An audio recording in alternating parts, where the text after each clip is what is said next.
friends, it's Pastor Vernon here on Take Five today.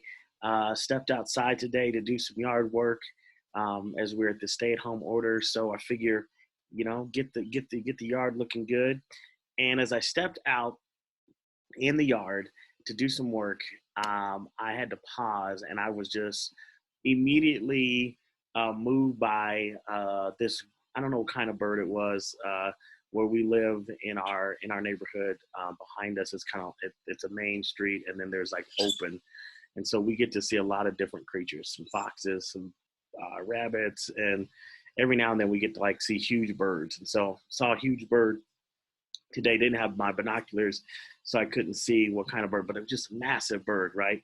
And seeing this bird just made me think about the awesomeness of God and how you can just step outside your house and see, even in doing some yard work, even as you can hear, I'm outside now and you can hear maybe some of the birds chirping over here. You can just step outside and you can see just the majesty of God, and you pause and you say, wow. You pause and say thank you. And so it triggered Psalms 24 in my mind. And Psalms 24 says, the earth is the Lord's, the fullness thereof, the world and they that dwell therein. For he has founded upon the seas, and he has established it upon the floods.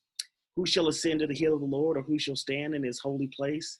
He that hath clean hands and a pure heart, who has not lifted up his soul unto vanity, nor sworn deceitfully. He shall receive the blessing from the Lord, and righteousness from the God of his salvation.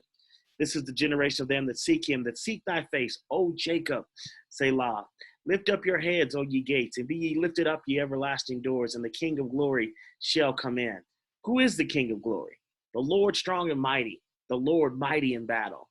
Lift up your heads, O ye gates, even lift them up, ye everlasting doors, and the King of glory shall come in. Who is the King of glory? The Lord of hosts. He is the King of glory, Selah. So as I'm out here, I'm reminded of that, right? That we are living in a moment that seems uncertain. We are living in a moment where things change from day to day, requirements change from day to day about being able to gather. But one thing doesn't change. He is the King of glory, right? The earth is the Lord's, right?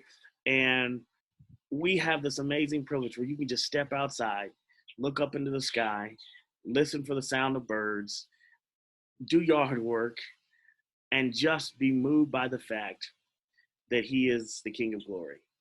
And so we just encourage you with that today. We encourage you with that today. Step outside today. Step outside, take in wherever you are, step outside and take in a little bit of God's majesty, and look around you and see the great things that God has done and the great things that God continues to do. And when I see all the great things that God has done, it gives me great hope for the future, gives me great optimism of what things look like on the other side of this, because he is the King of glory. All right. God bless you. Thank you for joining us today. Get out there and do that yard work. All right.